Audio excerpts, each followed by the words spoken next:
Hey guys, welcome back to the Tiny Herd, where we talk about everyday pet care for guinea pigs, rabbits, and other small pets.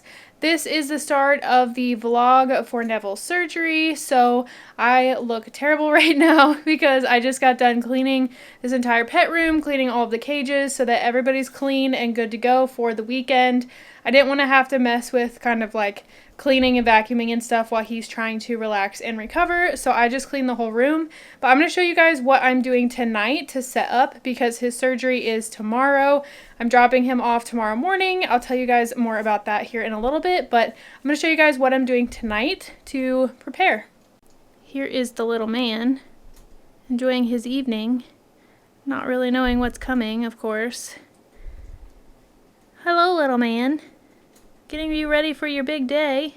Okay, so what I'm planning on doing, so first off, this is the cage that I'm going to be taking him to the vet in, since it's more of like an open style cage. They told me to bring him in his like normal cage, which is not a possibility because he lives in a CNC cage and that's not a thing. So most people, I'm assuming, would have it in like a pet store cage or whatever. So this is a really tiny pet store cage that I use as a carrier sometimes. So I'm going to set this up for him. It should be fine for him for the day. Basically, I have to drop him off at 7:30 and then pick him up after 3. So I'm going to pick him up at like 5:15. They close at, I think, 6. But I know that I can pick him up at 5:15. So he'll be at the vet for most of the day at least.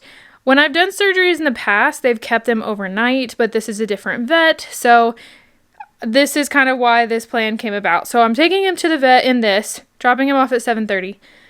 Depending on how he goes and how, like, whether he's eating by the time he gets home, what's going on, I'm going to set up this cage, which is the cage I got them in, and I'm going to, put fleece in it, set it up to be nice and comfy, a good, like, hospital cage, basically. I would prefer to just take his normal cage and split it down the middle so that he's still side by side with Ron, which I still might do. It really just depends on how he's doing. If he's up and alert and eating and seems to be doing fine by the time I pick him up, then great. I'll split Neville's cage, Neville and Ron's cage, and they'll each have a 2x2 for like a week or two. I think it's normally like a week to 2 weeks that they're like separate. So I might have to do some finagling with cages because I don't want Ron to have to be in a 2x2.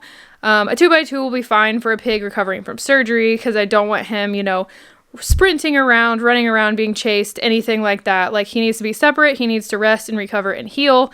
But I don't want Ron to have to be in a tiny little 2x2 because he's a normal, healthy boy, adult pig. So we'll kind of see what goes on with that, but my plan for tonight is to set up this cage and have it ready to go so that if he does need to be in here, it's ready for him and I don't have to worry about setting up a cage or whatever when I bring him home.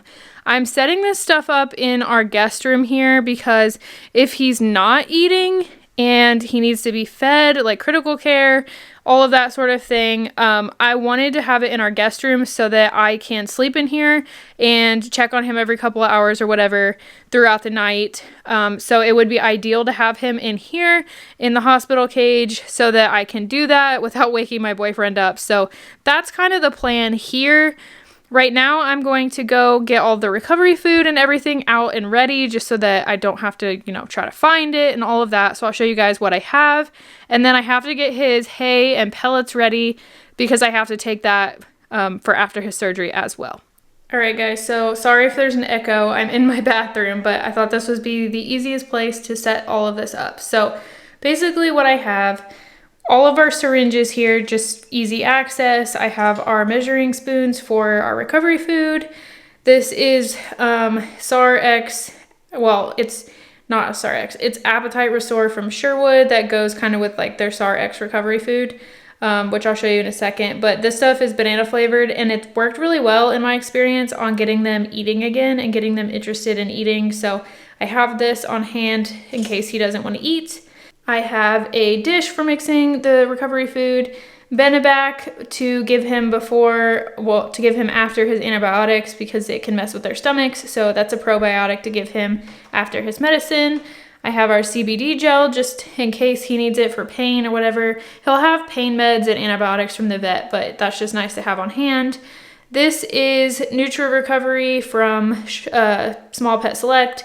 It's like already liquid, so it's already mixed. So I grabbed some of that to try it. And then this is their Nutri Rescue like pre-mixed liquid. Basically the same thing as recovery food. It's just in a liquid form, so it's a little bit easier to handle. So I'm interested to try that.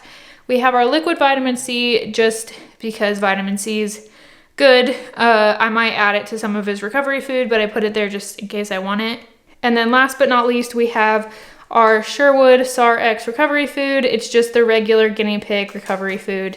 And I will show you guys throughout this process how I mix up recovery food and what I'm giving him and all that. I'm going to try to make this video as detailed and show you guys as much as possible because I know guinea pig surgeries don't happen super often, but when they happen, they can be scary. So I want to show you guys all the stuff I do. This is technically my 4th guinea pig surgery. It's my 3rd in the last like 6 years. So it's my 3rd where I like was prepared and kind of like went into it with a plan. So that's why I have all of this stuff. This is the stuff that I like to have on hand before surgery. So I set it all up here, easy access, so that we are ready to go. So I have his carrier set up. So there's hay in there, fleece. I have a comfy microfiber rug for him. That is the igloo they actually came to me in, so I thought giving him something familiar would be good. And then they have a pellet dish, and then I do have some pellets to take as well.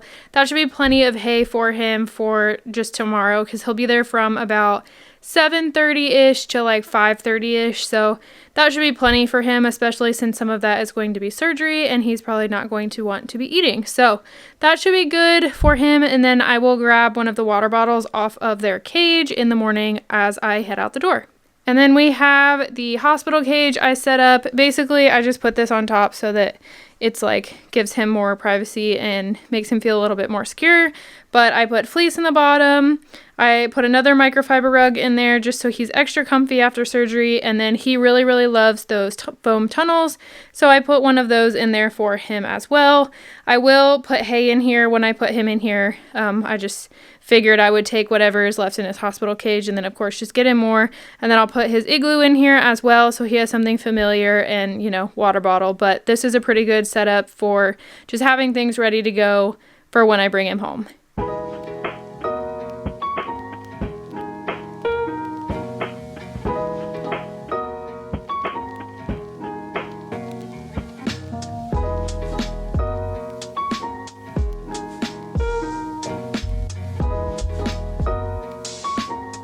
Alright guys, so this is not how I was planning on the rest of this video going, but it is good news at least for the time being. So I wanted to give you guys an update. So in the beginning of this video, you saw me prep for Neville's surgery and drop him off at the vet, and we were fully prepared for surgery and all of that. Well, his belly was shaved, he was under anesthesia and on the surgery table and ready to go. And the vet was like kind of examining the area and trying to figure out her game plan basically for the surgery. And when she started doing that, she was actually able to fully clean out his gland area. So basically like the gland that his swollen like teat area had like a pocket underneath it, obviously of like the gland. So basically it was like a big abscess essentially. So she was able to actually clean that out completely while he was under anesthesia. And because of that, she wasn't fully convinced that it actually was like a tumor situation that needed to be removed. So what we actually decided to do, like he was on the surgery table ready to go and she actually called me. Ollie's decided this is the time he needs to take a drink.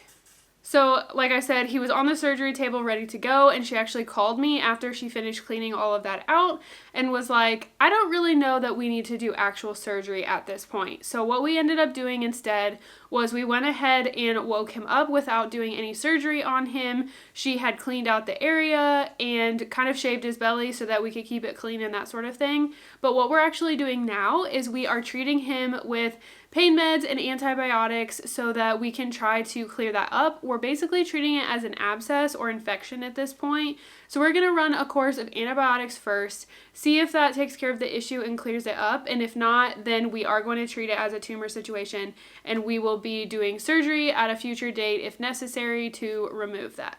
So the antibiotics we are using with him is Baytril, and then we are giving him Medicam as well, because while he was under the anesthesia, she did go ahead and trim his teeth because his teeth were a little bit long from not having enough hay in his previous home. So his teeth were definitely getting better with him having hay available all the time, but we just wanted to make sure he was set up for the best case, and he was already under anesthesia. So we did trim his teeth.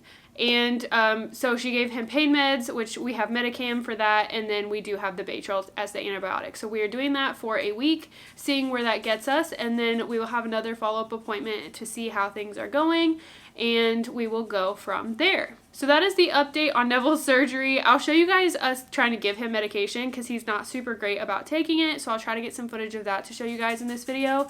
But this is not how I was planning on this video going. I was going to show you guys surgery, care, and all of that. So that might end up in a future video, like I said, if he does end up having surgery, but that is Neville's little update.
So thank you guys so much for watching. I hope you enjoyed getting a little bit of a glimpse into surgery prep, and this is just a good example of things don't always go to plan when you have pets. So I hope you guys enjoyed this video, just a really little update on Neville, and I will see you guys in my next video. Bye!